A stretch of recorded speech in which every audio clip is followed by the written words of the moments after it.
Okay, we're going to continue today talking about the process of photosynthesis and go more into depth. Make sure that you have your notebook with you, your spiral, and a pen, and that you are taking notes on this. Make sure that you pause as you go through, not only to answer the questions, but also to make sure you get all the notes written down. All right, so why do chloroplasts contain so many membranes? So if you look at the picture of the chloroplast here, you have all the thylakoids stacked up. So why are there so many?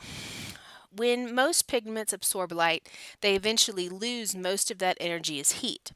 The chloroplast avoids such losses. Membranes are the key to capturing light energy in the form of high energy electrons. So what happens during the light-dependent reactions? The light-dependent reactions use energy from the sunlight to produce oxygen and also to convert ADP and NADP into energy carriers, and those are ATP and NADPH. The light-dependent reactions encompass or take up the steps of photosynthesis that directly involve sunlight. So remember, light dependent and light independent don't necessarily mean they're happening during the day and during the night. It just means that one needs sunlight to happen. So the light-dependent reactions occur in the thylakoid of the chloroplast. So inside those little pancake-looking things is where light-dependent reactions occur. Thylakoid cluster Thylakoids contain clusters of chlorophyll and proteins known as photosystems. The photosystems absorb sunlight and generate high-energy electrons that are then passed to a series of electron carriers embedded in the thylakoid membrane. So we're going to go through this step by step, but just remember that when the sunlight comes in and we have water being broken down, it's going to follow these arrows that you see here, and it actually goes to photosystem 2 before it goes to photosystem 1. It's something very important to be aware of. So, photosystem 2. The light energy is absorbed by electrons and the pigments within photosystem 2. This increases the electron's energy level. The high energy electrons are passed to the electron transport chain, and this is a series of electron carriers that shuttle high energy electrons during ATP reactions. So here you can see up close those arrows where it it begins with the electrons given off in the hydrolysis and then moves on through to the electron carriers and then to photosystem 1. You can also see where the light is coming in and giving extra energy in photosystem 2 and photosystem 1. The thylakoid membrane provides new electrons to chlorophyll from water molecules. What do we call the breaking apart of water molecules? Enzymes of the inner surface of the thylakoid break up water molecules into 2 electrons, 2 hydrogen ions, and 1 oxygen atom. But as you see here, we're breaking 2 water molecules, okay, which is going to give 4 hydrogens and 2 oxygens. And remember, oxygen can't just be by itself. It always has to be paired, so it always has to be O2 whenever it's occurring in nature. So 2 electrons replace the high energy electrons that have been lost to the electron transport chain, and oxygen is released into the air. This reaction is the source of nearly all the oxygen in the Earth's atmosphere. So the fact that you have air to breathe, this is the step that's responsible for you having air to breathe. The hydrogen ions are released inside the thylakoid. So you see all the hydrogens that are floating around here. Okay, hydrogen ions are also pumped inside the thylakoid space, and we'll talk about that in a minute. So energy from the electrons is used by proteins in the electron transport chain to pump hydrogen ions across the stroma into the thylakoid space. So you see this pink electron carrier here? Okay.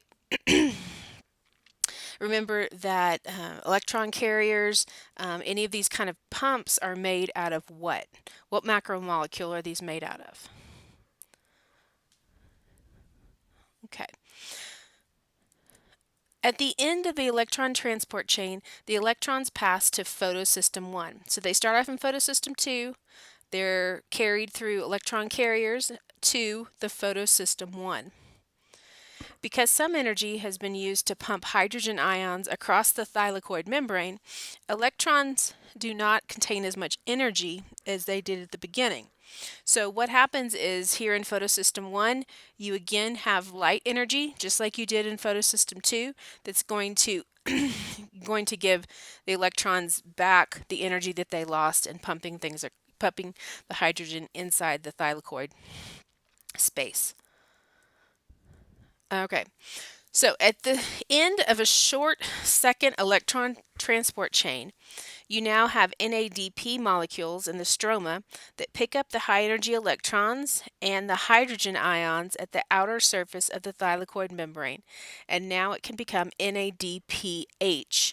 And NADPH is the charged battery. It has the energy.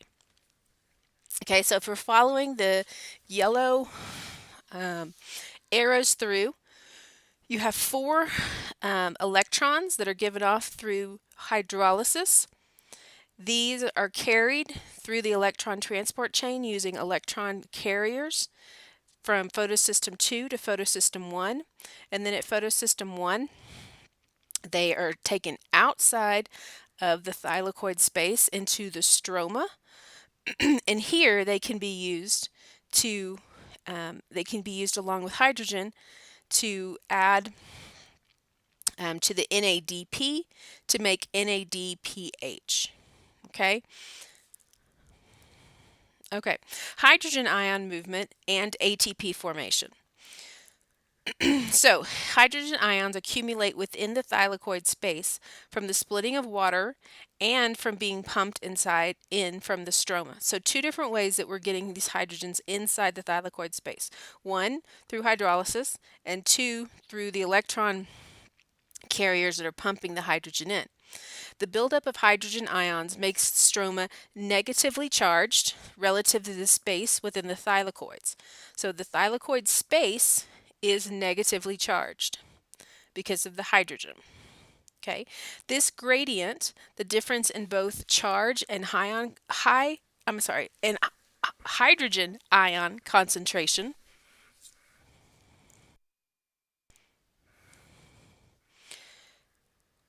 hydrogen ion concentration across the membrane provides the energy to make ATP. So let me say that again. The gradient difference in both charge and hydrogen ion concentration across the membrane provides the energy to make ATP. So you can see right inside the thylakoid space all of those hydrogen ions that are building up right there by the ATP synthase. Those help change the ADP to ATP. The hydrogens are pumped out, and that energy changes ADP to ATP. Again, ADP is our half-charged battery. ATP is a fully charged battery. Hydrogen ions cannot directly cross the thylakoid membrane. However, the thylakoid membrane contains another protein, okay, called ATP synthase that spans the membrane and allows hydrogen ions to pass through it. ATP synthase, remember we talked about the fact that the ACE, ASE, means that it's an enzyme.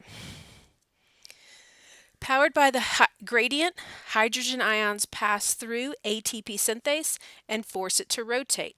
As it rotates, ATP synthase binds ADP and a phosphate group together, and then you get ATP. So the ATP synthase holds onto the ADP and a phosphate group, and the action of the hydrogen going out gives the energy for the ADP to be put together with the phosphate to give us ATP. This process is called chemiosmosis. Okay, it's called chemiosmosis, and it enables light-dependent electron transport to produce not only the NADP that we saw, but also ATP. Okay, so chemiosmosis is what we call this whole process. Okay, so at the end of this, we not only have an NADPH, which is formed by the electrons that were given off through the hydrolysis, but we also are able to make an ATP from all the hydrogens that come out. So, a summary of the light-dependent reactions. It produces an oxygen gas and converts ADP and NADP to the carrier electron carriers ATP and NADPH. ATP and NADPH then provide the energy needed to build high energy sugars from low energy carbon dioxide.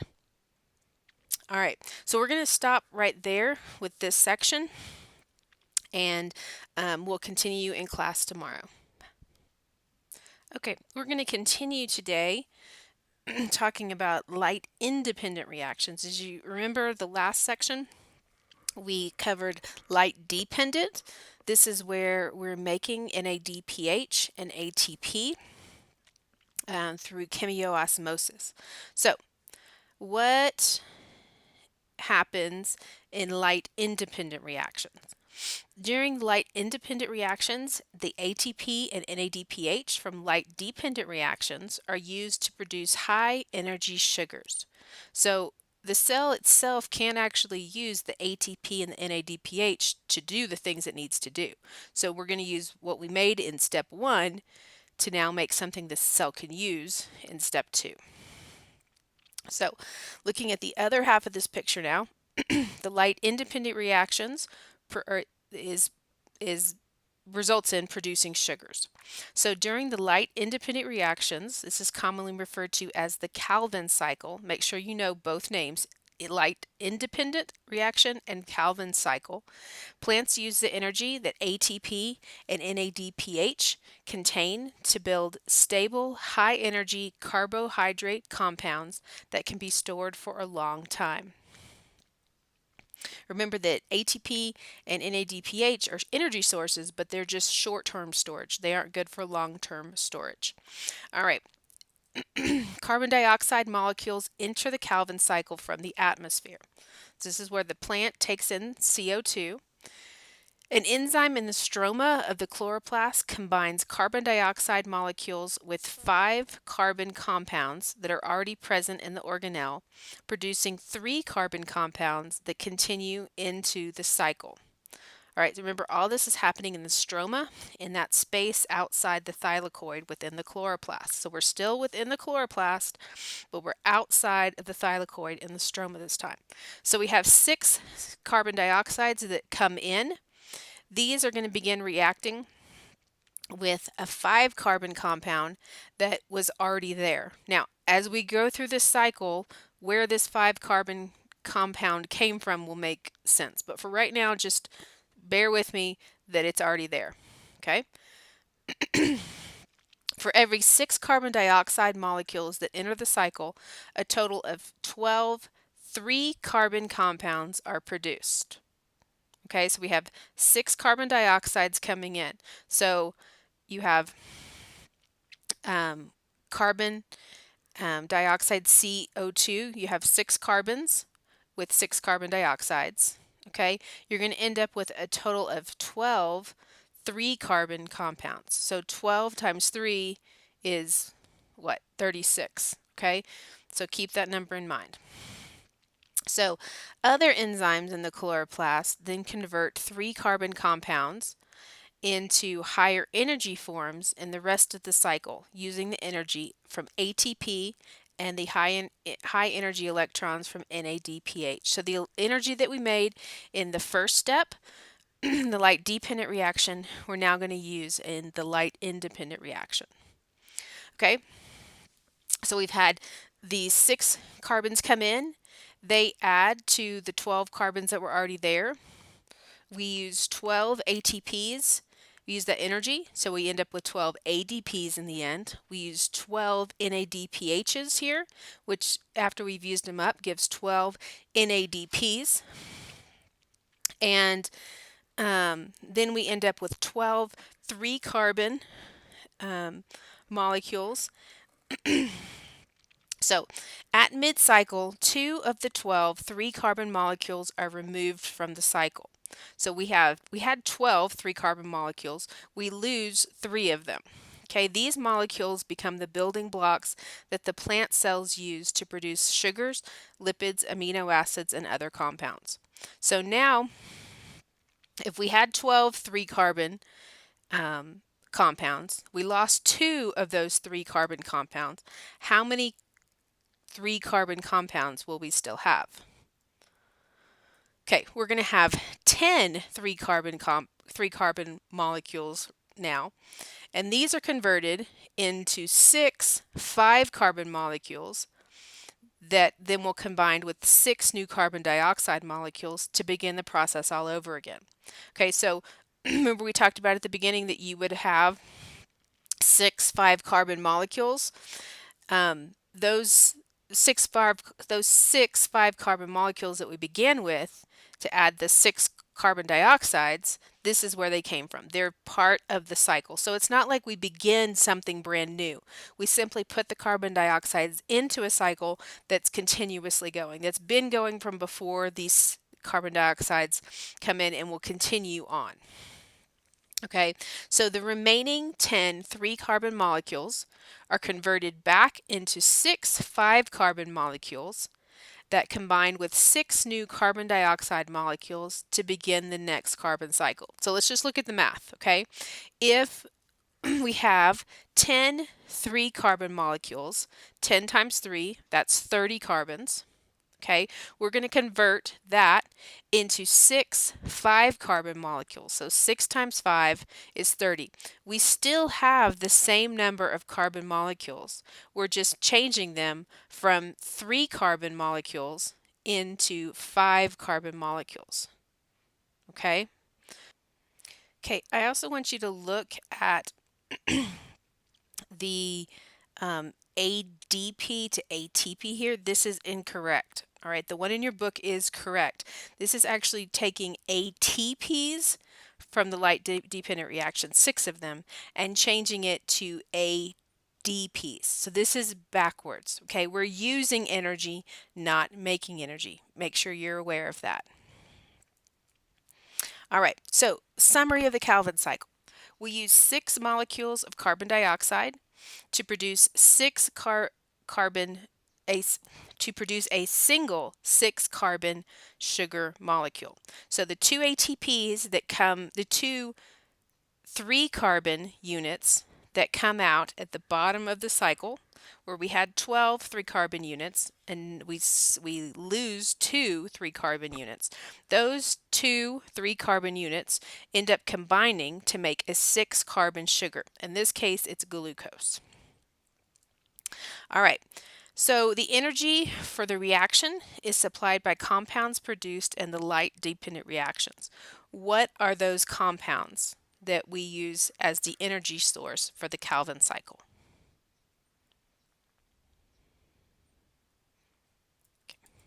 All right, the plant uses the sugars produced by the Calvin cycle to meet its energy needs and to build macromolecules needed for growth and development. When other organisms eat plants, they can use the energy and raw materials stored in these compounds. So not only does the plant use the glucose that's produced here, but when we eat the plant, we also get to use those glucoses. That's how we get our energy as heterotrophs, by eating the autotrophs. All right, so the end result. The 2 sets of photosynthetic reactions work together. The light-dependent reaction traps the energy of sunlight in chemical form, and the light-independent reaction uses the chemical energy to produce stable, high-energy sugars from carbon dioxide and water. In the process, animals, including humans, get food in an atmosphere filled with oxygen. So not only does this give us a way to get energy by eating the plant, it also gives us the oxygen we need and converts all the CO2 that we breathe out into a usable form for us, oxygen. All right, factors that affect photosynthesis. So among the most important of the factors that affect photosynthesis are temperature, light intensity, and the availability of water. The reactions of photosynthesis are made possible by enzymes that function best between 0 degrees Celsius and 35 degrees Celsius. So really anything above freezing to right below what would be considered boiling for most liquids. Okay, so temperatures above or below this range may affect those enzymes, slowing down the rate of photosynthesis or stopping it entirely.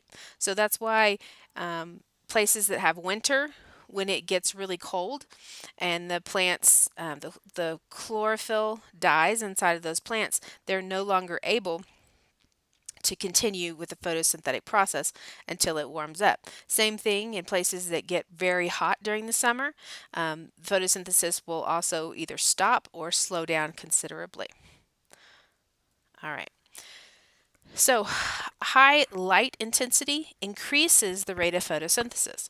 So this is kind of actually a logical thing if you think about it. If low light decreases photosynthesis, then a high light, a very intense light, will increase the rate of photosynthesis.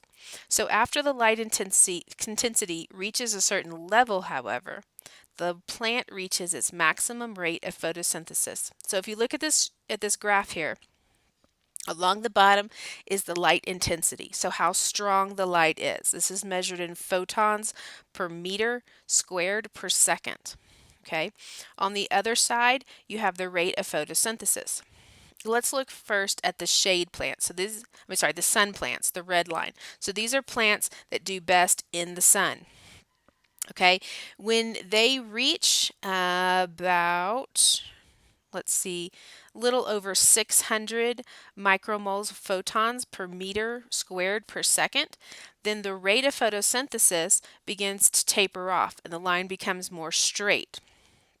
Okay, for shade plants, the ones in green, when they reach a little less than 400 micromoles of photons per meter squared per second, they also begin to taper off. And at that point, the rate of photosynthesis is not going to increase anymore, but from 0 to 400 or 0 to about 600 micromoles of photons per meter squared per second, the rate of photosynthesis increases exponentially. All right, because water is one of the raw materials in photosynthesis, a shortage of water can slow down or even stop photosynthesis. That makes sense, right? Because you need that water to be to go through hydrolysis to give you the electrons to begin the whole process inside the thylakoid. So water loss can also damage plant tissues. If a plant has not had water for very long, then the plant itself starts to break down, which means that it won't have the chloroplast to even be able to do photosynthesis. Plants that live in dry conditions often have waxy coatings on their leaves to reduce water loss. They may also have biochemical adaptations, that make photosynthesis more efficient under dry conditions. So plants that you would find in the desert have waxy leaves. If you've looked at, you know, I can't think of the name of it. If you've looked at aloe vera or any of the succulent plants, we have a lot of those that grow here around Quito because of how dry it is here. They have a very waxy coating. That helps them hold in moisture during the day when it's warm or extremely dry. All right, we do have photosynthesis that can happen under extreme conditions. This is kind of the exception to the rule. This is not the way that it normally happens, but I do want you to be aware. Okay, in order to conserve water, most plants under bright, hot conditions close the small openings in their leaves that normally admit carbon dioxide. So on the leaves, usually on the bottom part of it, you have something called a stomata. I'm sorry, something called a stomata. Those are little openings that can open or close to let in the CO2 and to let out the oxygen. It also helps to absorb moisture or not let moisture leave. So this causes carbon dioxide within the leaves to fall to very low levels, slowing down or even stopping photosynthesis. So these these leaves, these plants that live in bright, hot conditions, they close the openings in their leaves. And then you have obviously low levels of CO2. And so there's not a lot of photosynthesis going on in these plants. All right, C4 or CAM plants have biochemical adaptations that minimize water loss while still allowing photosynthesis to take place in intense sunlight. Excuse me. C4 plants have a specialized chemical pathway that allows them to capture even low levels of carbon dioxide and pass it through the Calvin cycle. So they're able to work with lower levels of carbon dioxide than normal. The name C4 plants come from the fact that the first compound formed in the pathway contains 4 carbon units. Normally, how many carbon units would the plant have when it's going through the Calvin cycle? The C4 pathway requires extra energy in the form of ATP for this to function. So it needs extra energy in order to be able to go through a C4 pathway. C4 organisms include crop plants like corn, sugarcane, and sorghum. Okay, members of the Crassulaceae family, such as cacti and succulents, incorporate carbon dioxide into organic acids during photosynthesis in a process called Crassulacean acid metabolism. So these are called CAM plants, Crassulacean acid metabolism. CAM plants emit air into their leaves only at night, where carbon dioxide is combined with existing molecules to produce organic acids, trapping the carbon within the leaves. So they only open up their leaves at night. Why do you think they would only open up their stomata at night? During the daytime, when leaves are tightly sealed to prevent water loss, these compounds release carbon dioxide, enabling carbohydrate production. CAM plants include pineapple trees and many desert cacti and ice plants. All right, so that's going to be the end of our session on photosynthesis.